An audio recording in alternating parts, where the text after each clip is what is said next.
1973년 74년에 제1차 석유 파동을 겪으면서 박 대통령은 이 끈적끈적한 광물에 더욱 한맺힌 유감을 갖게 된다.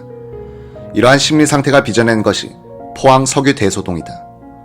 오원철은 한국형 경제건설 제6권 엔지니어링 어프로치에서 1976년에 포항 석유 발견 발표를 전후한 비사를 다음과 같이 기술하고 있다. 1975년 12월 5일 박 대통령은 중화공업당 수석비서관 오원철을 서재로 불리는 집무실로 불렀다. 박 대통령은 회의용 탁자에 앉아 오 수석을 맞았다고 한다. 부르셨습니까? 이봐, 포항에서 석유가 나왔대.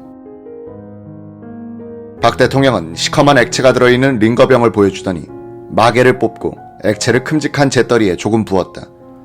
성냥으로 불을 붙이니 잿더리에 번졌다. 시커먼 연기도 났다.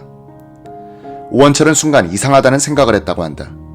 원유에는 가스 성분, 휘발유 성분, 경유, 중유 성분 등이 복합적으로 들어있다.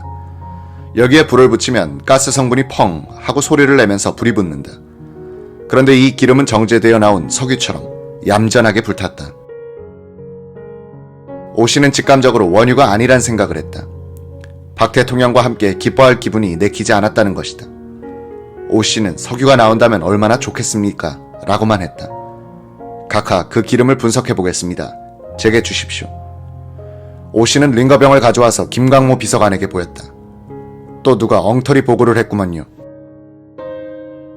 그때만 해도 오 수석이나 김 비서관은 포항에서 정보부가 시추를 하고 있는 것을 모르고 있었다. 두 사람은 공무원 생활을 하면서 석유가 나왔다는 흥분된 보고가 허위로 밝혀지는 경우를 여러 번 겪었었다. 우물을 파다가 기름이 떠오른다고 해서 현장 조사를 해보면 근처에 미군이 6.25 전쟁 때 기름 탱크를 갖고 있었고 그 기름이 땅속으로 스며들어 우물을 팔 때 물에 섞여 나왔다는 식이었다. 김광모 비서관은 가까이 지내는 호남 정유의 기획 담당 임원이자 인류 화학 기사인 한성갑을 불렀다. 오원철 수석은 기름이 든 유리병을 한 씨에게 넘겨주면서 엄숙하게 말했다. 가장 빠른 편으로 미국 칼텍스에 보내서 시험을 하되 신중을 기하시오. 원유일 가능성에 대해서도 의견을 보내주시오. 한 씨는 어디서 나온 겁니까? 라고 물었다. 더 이상 묻지 말아요. 비밀을 철저히 지켜야 합니다. 한 4일이 지났을까? 한 씨가 분석 보고서를 들고 들어와 오 수석에게 설명해 갔다. 이것은 원유가 아니고 경유입니다. 이걸 보십시오. 포항에서 나온 기름을 갖고 가서 증류 시험한 그래프를 펴 보였다. 원유에 열을 가하면 어떤 성분은 낮은 온도에서 증발하고 무거운 성분은 높은 온도에서 증발한다. 이걸 온도 곡선으로 그리면 야산의 능선 모양이 된다. 그런데 한성갑이 보여준 그래프는 담배값을 측면으로 세워놓은 형상이었다. 제로 상태가 한동안 계속되다가 경유가 증발하는 온도에서 갑자기 선이 수직으로 올라가서 한동안 평평해졌다가 경유 성분이 끝나는 곳에서 갑자기 떨어져 다시 제로가 되는 것이었다.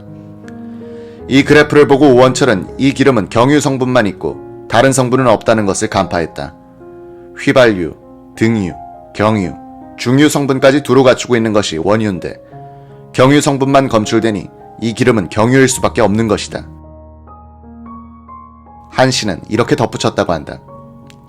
이 그래프를 보니 호남 정유에서 경유를 만드는 온도 곡선과는 차이가 있습니다. 그러니 대한석유공사 제품일 것입니다. 경유는 거의 투명한데 무엇이 섞여 있다는 거요. 중질류가 극소량이 있습니다. 오원철 수석은 지질연구소 소장을 전화로 불렀다. 포항에서 기름을 파고 있다면서요. 소장은 마지못한 듯 그렇습니다 라고 했다. 시추할 때 경유를 윤활 목적으로 사용하는 것 아닙니까? 그렇습니다.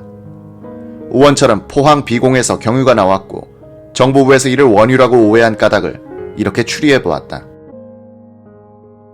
하나, 비공 지하 1475m에 공동이 있었다. 그 공동은 물로 차 있었을 것이다. 이 공동 부근의 지층에는 틈이 많이 가 있었다. 둘, B공 가까운 곳에서 A공을 먼저 시추할 때 냉각수로서 물을, 윤활제로서는 경유를 상당량 고압으로 주입시켰다. 시추기를 가동하면서 기어 오일이나 그리스 같은 기계유도 썼다. A공이 지하 1500m쯤에 도달했을 때 이런 기름 섞인 물의 일부가 바위 속 틈을 타고 이동해 갔다. 모여든 곳이 B공 지하 1475m 공동이었다.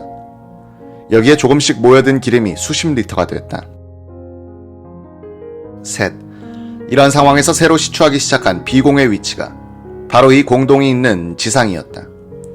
B공 시추기가 지하 1475m까지 도달하여 이 공동을 뚫고 지나가게 됐다. 이 시추기는 이 지점에서 2m쯤 뚝 떨어지는 현상이 생겼다. 경유와 윤활유 등은 공동 안에 물 위에 떠 있었는데 시추 갱정을 메우고 있는 순환 이수를 타고 지표면으로 올라오게 됐다. 이것을 본 현장 사람들이 원유가 나왔다고 오해한 것이다. 때는 1975년 12월 3일 새벽 2시 30분이었다. 이런 추측 겸 해석을 한 오원철은 한성갑이 가져온 보고서를 들고 김정년 비서실장을 찾아갔다. 김 실장과 오원철은 마주 앉아 걱정을 많이 했다고 한다. 박 대통령은 원유가 나왔다고 여러 사람들에게 자랑을 많이 하고 있는데 만일 원유가 아니라면 거짓말을 한 셈이 된다. 두 사람은 그래도 사실대로 보고해야 한다는 결론을 내렸다. 오원철은 경산한 집에 재를 뿌리는 것과 같은 이런 보고는 하는 사람이나 받는 사람이나 가장 기분 나쁜 보고거리일 것이다 라고 회고했다. 잠시 후 김정년 실장은 분석 보고서를 갖고 오 수석을 데리고 박 대통령의 집무실로 들어갔다. 오 수석이 보고할 것이 있다고 합니다. 포항에서 나왔다는 기름은 원유가 아니라고 합니다. 오 수석 직접 보고하시오. 오원철은 사실대로 설명했다. 박 대통령은 김 실장 하고 부르더니 중앙정보부장을 당장 불러라고 했다. 오원철은 대통령이 이렇게 화를 내는 것은 그 전에도 그 후에도 본 적이 없었다고 한다. 박 대통령은 회의용 탁자 정면에 앉아 미동도 하지 않았다. 아무 말 없이 앞만 노려보고 있었다. 김 실장과 오원철 수석은 그 왼쪽에 앉아 무거운 침묵을 견디고 있었다. 세 사람 중 어느 누구도 침묵을 깨려고 하지 않았다. 오원철은 처단을 기다리는 포로 신세 같았다고 한다. 기나긴 15분이 흘렀다. 남산에서 출발한 신직수 부장이 황급히 들어왔다. 인사를 하고 오른쪽에 앉았다. 박 대통령은 인사도 제대로 받지 않고 신 부장, 포항에서 나온 기름은 원유가 아니라면서 어떻게 된 거야? 라고 말했다. 오원철이 살펴보니 신 부장은 갑자기 당하게 되자 대답할 수 없는 모양이었다. 오 수석 임자가 설명해. 오 수석은 괜히 이런 악역을 맡게 됐다고 원통한 생각이 들었다. 포항에서 나온 기름이 진짜 원유라면 여기 모인 사람들이 모두 좋아할 텐데. 비밀 공작하듯이 석유 탐사를 벌이고 있는 정보부에 오 수석의 기술자적인 오기가 칼을 들이댄 꼴이 됐다. 오 수석은 될 수 있는 대로 간단하게 요점만 설명하기로 했다. 석유가 나왔다고 해서 너무 기뻤습니다. 그 원유를 미국의 칼텍스에 보내 분석을 시켰습니다. 그 결과 원유가 아니고 경유란 판단이 나왔습니다. 보고서를 신부장에게 넘겨주니 수행한 간부가 받아본다. 박 대통령이 먼저 이 어색하고 긴장된 분위기를 풀려고 했는지 오원철을 향해서 오 수석 임자 생각은 어때? 라고 말했다. 각하, 정보부에서 보고한 대로 시추 작업에서 채취된 기름이라는 것은 사실입니다. 다만 전문가가 아니라 원유로 잘못한 것 같습니다. 중앙정보부가 조작한 것은 아니다고 정보부를 변호하는 답변을 했다. 박 대통령은 다시 생각에 잠겼다. 잠시 후 그는 무겁게 입을 열었다. 신부장, 포항에 석유가 있다느니 없다느니 말썽이 많으니 이번 기회에 속 시원히 뚫어서 확인토록 하시오. 그제야 오원철은 안도의 한숨을 쉬었다. 신직수 부장이 상처를 받지 않고 이 침통한 분위기에서 헤어난 것이 다행스럽게 생각됐다. 박 대통령의 절묘한 결심에 경의를 표하고 싶었다. 박 대통령은 신부장을 수행한 간부에게 말했다. 앞으로 석유 탐사를 할 때는 오 수석과 자주 상의를 하라.